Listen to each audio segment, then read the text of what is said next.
49 అంటే సంతానం, 49 అంటే సంతోషం. 50% ఆఫ్ ఆన్ IVF. నమస్తే రమగారు. నమస్తే జయ. రమగారు, ఒక ధర్మ సందేహం ఏంటంటే, స్త్రీలకు సంబంధించి కొన్ని ఆభరణాలు, కొన్ని వస్తువులు ఖచ్చితంగా ఉంచుకోవాలి. ఇదివరకు అలా ఫాలో అయ్యేవారు. ఎలా అంటే గాజులు కానీ, మట్టెలు కానీ ఇలాంటివి ఖచ్చితంగా స్త్రీకి ఉండాలి. పెళ్ళైన స్త్రీకి అయితే కొన్ని, పెళ్లి కాకముందు అయితే కొన్ని వస్తువులు అనేవి. అయితే కాలానుగుణంగా వస్తున్న మార్పుల్లో భాగంగా మన వృత్తిని బట్టి, మనం ఉండే ప్రదేశాలను బట్టి కొన్ని మార్పులు చేర్పులు చేసుకుంటున్నాం అన్ని విషయాల్లో కూడా. అయితే అలా వేసుకోకపోతే ఏదో జరుగుతుందని, వేసుకుంటే ఇంకొంత మంచి జరగవచ్చు, వేసుకోకపోతే చెడు జరగవచ్చు, ఇలాంటి అపోహలను వింటూ ఉన్నాం. ఇవి ఎంతవరకు కరెక్ట్ అంటారు? ఇవి ఎవరి వాళ్ళవే అభిప్రాయాలు జయ. పురాతన కాలంలో ఇప్పుడు నువ్వు గాజులు తీసుకో. గాజులు అనగానే మనం చూడు పూర్వకాలపు శిల్పాలు, దేవతా శిల్పాల దగ్గర నుంచి మామూలు యక్షిణులు అవి శిల్పాలు, నాగిని మన రామప్ప గుడిలో నాగిని శిల్పాలు, ఏ శిల్పాన్ని చూసినా ఈ చేతి దగ్గర ఏదో ఒక ఆభరణం ఉన్నట్టు కనపడుతుంది. కంకణం, కంకణాలు, ఒక కంకణం, ఒక వస్తువు ఉండటం. ఇప్పుడు స్త్రీలు అలంకార ప్రియులు, ఏదైనా ఒక వస్తువును అలంకరించుకుంటే వాళ్ళకి సంతోషంగా ఉంటుంది, అందుకని అలంకారాలు అట్లా మొదలైనవి. పూర్వకాలం ఇప్పుడు మనం చెప్పుకునే మట్టి గాజులు లేవు, లోహపు గాజులే వేసుకునేవాళ్ళు. వెండి బంగారం అలాంటివే వేసుకునేవాళ్ళు. పంచలోహాల గాజులు వేసుకునే విధానం కూడా ఉంది. ఇత్తడి, రాగి కంకణం, ఏదో ఒక కంకణం. ఈ కంకణం చిన్నప్పుడు పెళ్ళి కాకముందు చిన్నతనంలో కూడా కంకణాలు ఏదో ఒక వస్తువు ఉండేది. వివాహం అయ్యాక కొంచెం ఎక్కువ ధరించేవాళ్ళు. ఇక్కడ ప్రధానంగా ఏంటంటే, చాలా ముఖ్యంగా చెప్పుకోవాల్సింది స్త్రీలకి ఈ చేతి ఈ భాగంలో, మగవాళ్ళకు కూడా ఇక్కడే ఉంటాయి. ఈ మన ఎండోక్రైన్ గ్లాండ్స్, అలాంటి గ్లాండ్స్ అన్నీ ఇక్కడి నుంచి స్టార్ట్ అవుతాయి. అంటే ఆ తాలూకు నరాలు, ఇక్కడున్న నరాల మీద ఒత్తిడి కనుక ఉంటే ఈ ఒత్తిడి వల్ల పునరుత్పత్తి వ్యవస్థ సరిగ్గా ఉంటుందని ఒక ఏమంటారంటే ఆక్యుప్రెషర్ పాయింట్ ప్రెస్ అవుతుంది. ఆక్యుప్రెషర్ పాయింట్ ప్రెస్ అవుతుంది. కాబట్టి ఖచ్చితంగా ఇట్లా ఆభరణం ఉండాలి. స్త్రీల శరీరాల్లో చాలా చోట్ల ఇలాంటి ప్రెషర్ పాయింట్స్ ఉన్నాయి.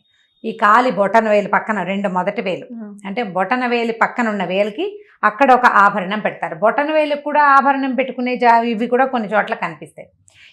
ఈ వేలు మొదల భాగంలో, అంటే కాలివేలు మొదల భాగంలో ఇక్కడున్న నరాలని గనక అక్కడ ఒత్తిడి కలిగిస్తే అక్కడ ఏం చేసేవాళ్ళు, వెండి లేదా బంగారం, మిగిలినవేవి పెట్టకుండా ఎక్కువగా వెండి లేదా బంగారు రాజుల ఇళ్లలోనే కానీ మామూలు వాళ్ళు పెట్టుకునేవాళ్ళు కాదు. వెండి లాంటి ఆభరణాన్ని కనుక అక్కడ నొక్కి ఉంచితే కనుక స్త్రీలకి అదుపు ఉంటుందని భావించేవాళ్ళు. ప్రవర్తనా లోపాలు ఉండవని ఇదొక భావన. అంతే. మరి ఆ కాలంలో ఉన్న ఆయుర్వేద వైద్యులు లేకపోతే ఎవరో అట్లా నిశ్చయించారు ఇవి వేసుకోవాలి అని. ఆ వేసుకునే ఆభరణాల్లో పాదాలకి కడియాలు, కడియం కూడా అక్కడున్న పాయింట్స్ కూడా ప్రెస్ అవుతాయి. పాయింట్స్ ప్రెస్ అవ్వటం కోసం కడియాలు, పట్టీలు, కడియము బేసిక్ ఆభరణం, తర్వాత దాని నుంచి పట్టీలు, జాలర్లు, మువ్వలు, అవి ఇవి మోగేవి పెట్టుకోవటాలు, డిజైన్లు పెట్టుకోవటాలు, అవన్నీ తర్వాత డెవలప్ అయినటువంటి అలంకార సాధనాలు. కాలువేలికి గట్టి మట్టె ఒకటి ఇట్లా గట్టిగా పట్టుకునేది. ఇప్పుడు దానికే మువ్వలు వచ్చినాయి, దానికే ఏదో డిజైన్ వస్తుంది, దానికే ఎనామిల్ రంగులుగా పెట్టుకుంటారు. అది వేరే కదా. వివాహంలోనే ఇది పెట్టాలని, అప్పుడు ఏంటంటే ఒక స్త్రీలకి కొంచెం లొంగి ఉండే భావన ఏర్పడుతుందని భావించేవాళ్ళు. అప్పటి భావన నిజమైన అయ్యి ఉండొచ్చు. అప్పటి అలవాటుగా మనం అవి సువాసిని చిహ్నంగా మనకి ఉండిపోయినాయి. ఏవి, చేతి నిండా గాజులు ఉండటం, కాలువేళ్లకి మట్టెలు ఉండటం, మట్టెలు చూసి పెళ్ళయిందో లేదో తెలుసుకునేవాళ్ళు. వివాహిత అంటే కాలికి మట్టె ఉండాలి, ఈమె ఒక మగవాణ్ణి అదుపులో ఉన్నది అనే విషయాన్ని సూచించేందుకు ఒకటి. ఆ సూచన వల్ల ఆమెకు నిజంగానే అదుపులో ఉండే ఉద్దేశం కలుగుతుందని కూడా ఒక నమ్మకంతో చేసేవాడు. ఇవి క్రమంగా కాలక్రమాన అట్లా ఇవి ఫిక్స్ అయిపోయినాయి అన్నమాట, ఇది ఇలాగే అని. గాజులు కూడా అంతే. అయితే ఇందులో మట్టి గాజులు వేసుకోవాలంటే పూర్వం వెదురు గాజులు, కానీ అక్కడి నుంచి దంతపు గాజులు, వెదురు గాజులు కూడా, వెదురుతోటి కూడా. మీకు ఎందుకు ఈ మన బెంగాలా వైపు ఇవి దంతపు గాజులు వేసుకుంటారు, తెల్లగా ఉంటాయి గాజులు. అవునండి, తెల్లటి గాజులు వేసుకుంటారు. అవేం మట్టివి కాదు, దంతం అంటే ఏనుగు దంతం, ఐవరీ తోటి చేస్తారు వాళ్ళు. తెలుపు ఎరుపు ఆ రెండు గాజుల కాంబినేషన్ వేసుకుంటారు. కొన్ని చోట్ల లోహపు రింగులు తగిలించే అలవాటు ఉంటుంది ప్రాంతాలని బట్టి. మనకి తెలుగు సౌత్ ఇండియాలో ఎక్కువగా మట్టి గాజుల వాడకం ఎక్కువగా ఉంది. పూర్వం అంటే కొన్ని వేల సంవత్సరాల క్రితం ఈ మట్టి గాజులు తయారీ లేని రోజున లక్క గాజులు వేసుకునేవాడు. అవునట. బెంగాల్లో ఇప్పటికీ ఒరిస్సాలో కూడా లక్క గాజులు శాస్త్రానికి 2 గాజులు పెళ్లిలో తొడుగుతారు. ఇంత ఖచ్చితంగా ఎలా తెలుసంటే నా తోడుకోడలు ఒరిస్సా అమ్మాయి కదా, ఆమె పెళ్లికి వేసిన గాజుల్లో 2 మెరూన్ కలర్ గాజులు ఉన్నాయి. ఏ డిజైన్ ఏమీ లేదు, సాదా కొంచెం వంకటిక్కరగా కూడా. ఇవి ఏమిటంటే అవి లక్క గాజులు, మాకు నియమం అని చెప్పారు వాళ్ళు. 2 గాజులు. ఓకే. అవి తక్కువ చేస్తారు, తక్కువ దొరుకుతాయి. పెళ్ళప్పుడు అది వాళ్ళ సెంటిమెంట్గా అది ఖచ్చితంగా అవి వేస్తారట. తొలినాళ్లలో వాళ్ళు అవే వేసుకునేవాళ్ళు. మనం మట్టి గాజులు వేసుకుంటాం. మన దగ్గర కూడా కొన్ని కమ్యూనిటీస్లో అసలు మట్టి గాజులు వేసుకొని కమ్యూనిటీస్ కూడా ఉన్నాయి. మట్టి గాజులు పనికిరావు, బంగారు గాజులే ఉండాలి. మట్టి గాజులు వేసుకుంటే మనకి ఎట్లా అలవాటు అయిపోయిందంటే చేతి నిండా గాజులు ఉండటం సువాసిని లక్షణంగా మనకి అలవాటు అయిపోయింది. కొన్ని సంవత్సరాలుగా, కొన్ని వందల ఏళ్ళుగా అందాం అనుకోండి, అట్లా అలవాటు అయిపోయింది. ఇప్పుడు ఇది వేసుకోవటము భర్తకి మంచిది, కుటుంబానికి మంచిది, జీవితానికి మంచిది కంటే ప్రధానమైంది స్త్రీ ఆరోగ్యానికి మంచిది. ఇక్కడ ఉండే ప్రెషర్ వల్ల ఈమె తాలూకు ఇవి హార్మోన్స్ సజావుగా స్రవిస్తాయి. వేసుకోకపోతే ఏవో నష్టాలు వచ్చేస్తాయి, కుటుంబానికి ఏదో అనర్థం వచ్చేస్తుంది అని ఇలాంటి అనుమానాలు కూడా ఉంటాయి. అంటే ఇప్పుడు బోసి చేతులు ఉన్నాయి అనుకో జయ, చెయ్యి ఖాళీగా ఉంటే ఒక లుక్ బాగుండదు మనకి. ఒక అలంకరణ అలవాటైంది. ఇప్పుడు ఎందుకు బొట్టు పెట్టుకుంటాము, బొట్టు లేని నుదురు బోసిగా ఉండదు. అవును. ఇది సువాసిని చిహ్నంగా ఎలా అయిందంటే క్రమంగా భర్తల మరణానంతరం వైధవ్యం ప్రాప్తిస్తే ఈ గాజు తీసేసి ఈమె ఇది లేదు, ఈమెకి భర్త లేడు అనే విషయాన్ని సూచన చేసేవాళ్ళు.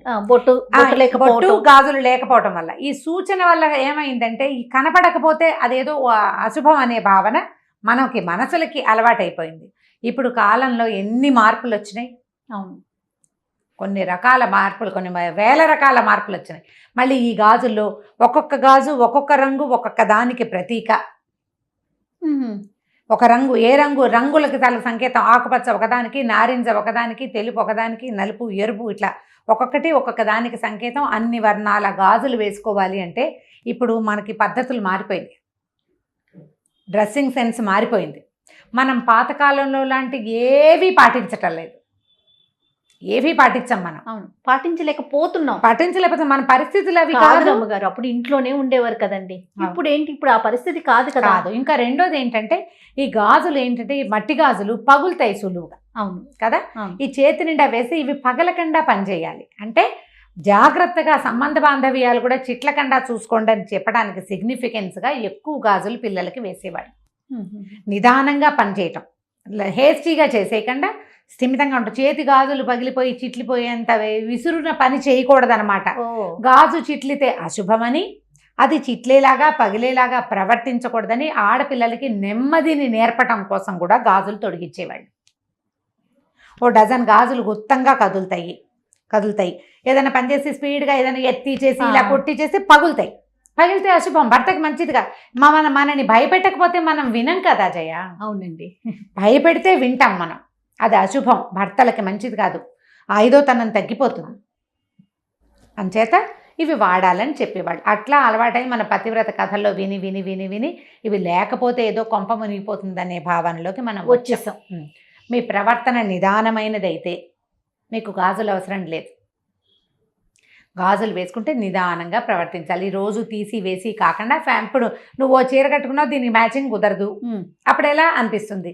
ఆ గాజులను కూడా ఎంతసేపు తీసుకుని వేసుకుంటే పగిలిపోతాయి. అవి మట్టివైతే పగిలిపోతాయి. పగిలితే నీకు అశుభం, జరగకూడదు. ఆ భావన వచ్చేస్తూ ఉంటుంది. భయపడుతూ ఉంటాం. భయం పడితే ఎట్లా? భయపడ్డానికి కాదు, నీకు ఒకటి నేర్పించడానికి పెట్టారు ఇది. నువ్వు అది నేర్చుకో, నువ్వు అది నేర్చుకుంటే సరిపోతుంది. భయపడాల్సిన పని ఏమీ లేదు. కాకపోతే ఈ కాలానికి అనుగుణంగా కొంతమంది వేసుకోగలుగుతారు, కొంతమంది వేసుకోలేరు. ఇప్పుడు ఇది ఐదోతనం తగ్గుతుంది, భర్తలకి అపాయం వాటిల్లుతుంది అని మీరు నమ్మేటట్టయితే మీరు ప్రధానంగా ఏం చేయాలి? వైవాహిక బంధాన్ని గౌరవించాలి, భర్తని గౌరవించాలి, ఆయన అభిప్రాయాలకు ఒక విలువ ఇవ్వాలి. నువ్వు ఆయనతోటి నీ బాంధవ్యాన్ని కాపాడుకో, గాజుని కాపాడుకున్నట్టుగా ఆయనతో బాంధవ్యాన్ని కాపాడుకోవాలి. దానికి నువ్వు గాజులే వేసుకోకర్లా, నీ బుద్ధి నిలకడగా ఉంటే సరిపోతుంది.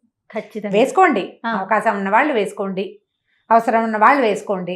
వెసులుబాటు లేని వాళ్ళు ఏం చేస్తారు? ఇప్పుడు నాబోటి వాళ్ళని వేసుకోమంటే నేను అప్పుడప్పుడు వేసుకుంటే అప్పుడప్పుడు వేసుకోలేను.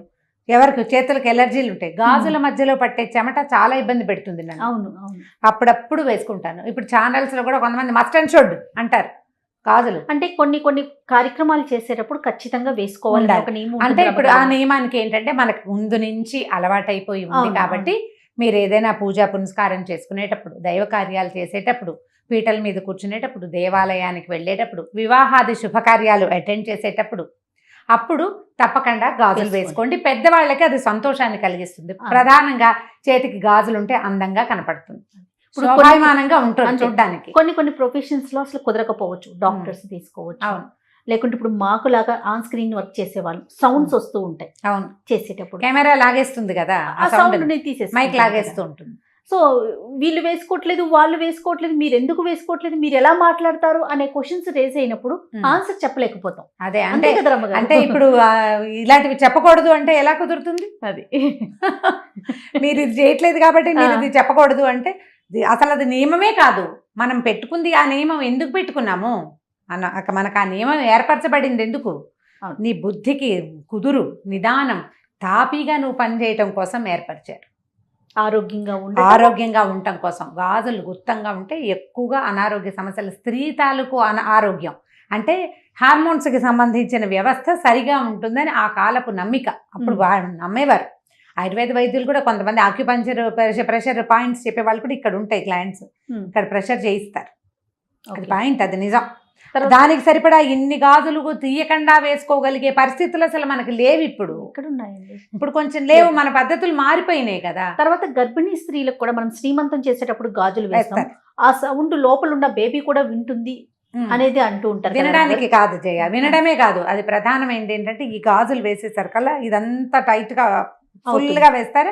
దానివల్ల ఇంకా నువ్వు నిదానంగా నడవాలి, తాపీగా నడవాలి, గాజుల్ని కాపాడుకోవాలి, నిదానంగా నడవాలి. ఒకటి.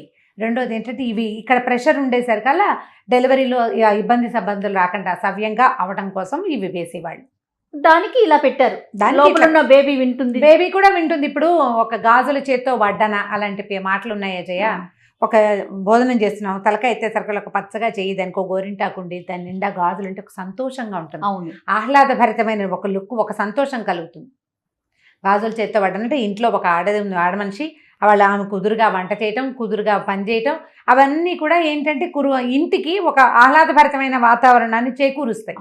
ఇది పాతకాలపు నమ్మిక, ఇప్పుడు కూడా అది ఉంది, నిజం ఆ మాట. కాకపోతే మన పరిస్థితులు అనుకూలించాలి కదా. కానీ నాకు మీరు చెప్పే కొన్ని ధర్మ సందేహాల్లో రమ్మగారు చాలా ఎక్కువగా ఇష్టపడతాను. ఎందుకంటే ఈ పద్ధతి ఉంది మనకి, కానీ మీ వీలుని బట్టి చేసుకోండి, ఖచ్చితంగా ఫాలో అవ్వండి అనే మాట మీరు ఎప్పుడు చెప్పరు. ఇప్పుడు ఫాలో అవ్వండి అని నేను చెప్తాను జయ, ఫాలో అవ్వండి అని నేను చెప్తాను. ముందు నేను ఫాలో అవ్వాలా? నాకే వెసులుబాటు తక్కువ ఉన్నప్పుడు నేను ఎట్లా చెప్పగలను ఆ మాట? చాలా విషయాలు మీరు ఏది మీతో మాట్లాడి నాకు కుదరకపోవచ్చు, అప్పుడు ఎలా మాట్లాడుకోగలుగుతాం? ఇది ఒకటని కాదు, ఏ విషయమైనా సరే ఇది చేయాలి. పాత రోజుల్లో ఇలా చేసేవాళ్ళు, అప్పటి పద్ధతి అది. మనం అప్పటికి ఇప్పటికీ మీరు ఒకసారి అందరూ ఆలోచించండి, ఎంత హస్తి మశకాంతరం తేడా వచ్చింది అప్పటికి ఇప్పటికి. అసలు మన అమ్మలాగానే మనం బిహేవ్ చేస్తున్నామా ఇప్పుడు? మన ఇళ్లలో మన పుట్టకనాడు, మనం పుట్టకముందు మన ఊళ్ళో మన ఇంట్లో ఉన్న పంధ ఇవాళ మీరు ఏం చేస్తున్నారు, ఎన్ని మార్చేసుకున్నారు? ఇవన్నీ మారిపోవటం ఓకేనా? మరి కొన్నిటిని మాత్రం ఎందుకు చేసి అంటే దీని వల్లే ఇది జరిగిపోతుందేమో అనే ఒక భావన ఎందుకు వెళ్తుందంటారు? అంటే ఏమి లేదు జయ, అది ఎలా ఉంటుందంటే వాళ్ళకేదో ఒక గిలి ఉంటుంది లోపల, ఎవరికి వాళ్ళకి ఒక గిలి, ఒక భయం ఏదో ఉంటుంది. ఆ భయాన్ని ఎక్స్ప్రెస్ చేస్తారు. ఇప్పుడు ఒక పాయింట్అవుట్ చేయటం అని అనుకోవద్దు, మనం అట్లా అనుకోకూడదు. వాళ్ళకే ఒక అనుమానం ఉంటుంది, బోస్ చేతులతోటి ఉన్నారు వీళ్ళు అని అనిపిస్తుంది. అసలు ఇది పొరపాటు. నేను ఇప్పుడు ఒక పాయింట్ చెప్తాను, మాకు వైష్ణవుల్లో మట్టిగాజులు వేసుకోరు, మడి కట్టుకుంటే పనికిరాదు. చూడండి, మట్టిగాజులు లేవు, నల్ల పూసలు మట్టిగాజులు ఉండవు మా పెళ్లిళ్లలో. కొన్ని కమ్యూనిటీస్ లో ఖచ్చితంగా మట్టి గాజులే వేస్తాము, నల్ల పూసలు కడతారు. మా అత్తవారింట్లో నల్ల పూసలు కడతారు, మా పుట్టింట్లో నల్ల పూసలు ఉండవు, అసలు లేవు, కట్టరు పెళ్లిళ్లలో.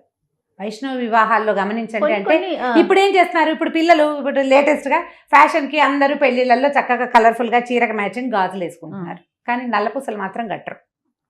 ఎందుకంటే అది వేడుక కాదు, నల్లపూసలు వేడుక సౌందర్యానికి కాదు కదా, అది ఖచ్చితంగా యజ్ఞంలో ఒక భాగం. అది కొన్ని కమ్యూనిటీస్ కొన్ని రూల్స్ ప్రకారం వెళ్తూ ఉంటారు. కాబట్టి అస్సలు దాని మీద సిద్ధాంతమే లేదమ్మా. మీ వెసులుబాటు, మీ వీలు, మీరు ఉంచుకోగలిగి చక్కగా చేతుల నిండా గాజులు ఉంచుకుని ముచ్చటగా కనపడతాము అంటే లక్షణంగా కనపడండి.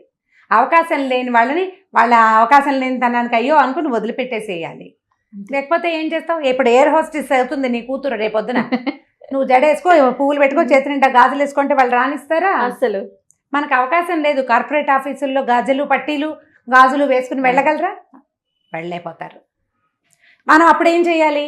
ఇంట్లో ఉన్నప్పుడు వేసుకోమా, పూజ చేసుకునేటప్పుడు వేసుకో గాజులు అని చెప్తే సరిపోతుంది. ఆఫీసులకి మనం పువ్వులు పెట్టుకొని వెళ్తేనే ఏమిటో వేరే రకంగా అనిపించేసే రోజుల్లో ఉన్నాం మనం. అదే కాబట్టి ఆలోచించద్దు దీని మీద ఎక్కువగా, అనవసరం వీటికి ఆలోచన. అసలు మనకు మానవ సంబంధాలే సరిగ్గా లేవు, మనం వాటి కోసం తంటాలు పడాలి. ఆరోగ్యాలు సరిగ్గా లేవు, పరిస్థితులు బాగుండలేదు. ఎందుకు వచ్చింది ఈ పాతకాలపు విషయాల మీద డిస్కషన్? ఎందుకు అసలు? ఇది ఒక ధర్మ సందేహంగా ఎందుకు అడగాలి? అక్కర్లేదు. మరి అయినా కూడా అవకాశం ఉంటే వేసుకోమనే అంటున్నాం. అదే ఇప్పుడు నేను చెప్తున్నాగా, పూజ చేసేటప్పుడు వేసుకోండి, పూజకు వేసుకోండి, వివాహ శుభకార్యాలకు వెళ్ళినప్పుడు వేసుకోండి.